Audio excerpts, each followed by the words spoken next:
Supreme court की ओर से 1 अगस्त को SC/ST आरक्षण उपवर्गीकरण का फैसला दिया कि राज्य सरकार कोटे में कोटा बनाकर आरक्षण से वंचित जातियों को लाभान्वित किया जा सकता है।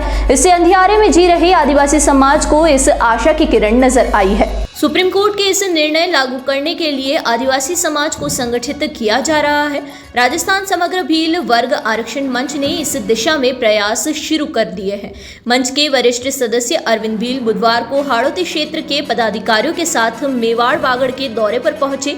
इस दौरान पत्रकार वार्ता को संबोधित करते हुए अरविंद भील ने बताया कि आज़ादी के इतने वर्षों बाद भी भील समाज अपने अधिकारों से वंचित है।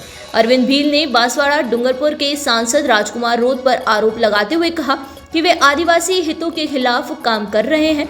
उन्होंने कहा कि भील समाज के लिए कई संगठन और समाजजन काम कर रहे हैं। उनमें एक नाम डूंगरपुर बांसवाड़ा सांसद राजकुमार रोत का भी है। समाज को इनसे आशा थी, किंतु रोत केवल समाज को आदिवासी हिंदू नहीं है, आदिवासी धर्मकोड भील प्रदेश जैसी कल्पना दिखाते हैं और आरक्षण में उपवर्गीकरण होने का विरोध करते हैं।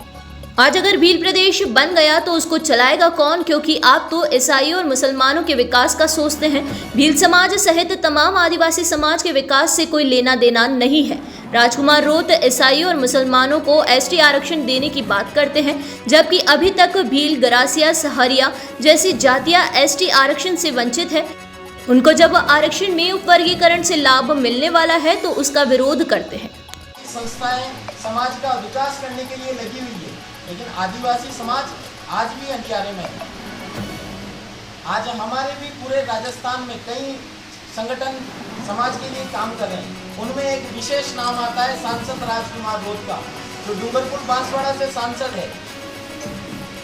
सांसद राजकुमार रोत काल्पनिक बातें करते हैं कि हम भील प्रदेश बनाएंगे, हिंदू आदिवासी नहीं है, आदिवासी धर्म कोड हमारा अलग होना चाहिए। लेकिन वास्तव में ST की क्या एक जाति जिसकी जनसंख्या 28% है, लेकिन आरक्षण का 90% लाभ ले रही है। इसके अलावा बाकी 11 जातियों को आरक्षण का लाभ मिल पाया है क्या? इस विषय में राजकुमार रोत जब सुप्रीम कोर्ट का फैसला आता है तो सबसे पहले विरोध दर्ज कराते हैं। आज जो राजकुमार रोत कहते हैं कि ईसाइयों को, मुस्लिमों को ST आरक्षण का लाभ मिलना चाहिए, लेकिन ST आरक्षण का लाभ जब भील समाज को, सहरिया समाज को मिलने वाला था इस आरक्षण उपवर्गीकरण के माध्यम से, तो इसका सर्वप्रथम विरोध दर्ज करवाने वाले राजकुमार रोत हैं।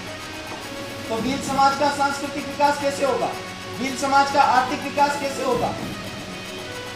आज प्रधानमंत्री जी एक ध्येय लेके चल रहे हैं कि 2047 तक हमें भारत को विकसित बनाना है, लेकिन भील समाज, सहरिया समाज, कथोड़ी समाज जैसी जातियां अगर 2047 तक विकसित नहीं हो पाई तो भारत कैसे विकसित बनेगा? हमें इन्हें समाज की मुख्य धारा में जोड़ना पड़ेगा। इसके लिए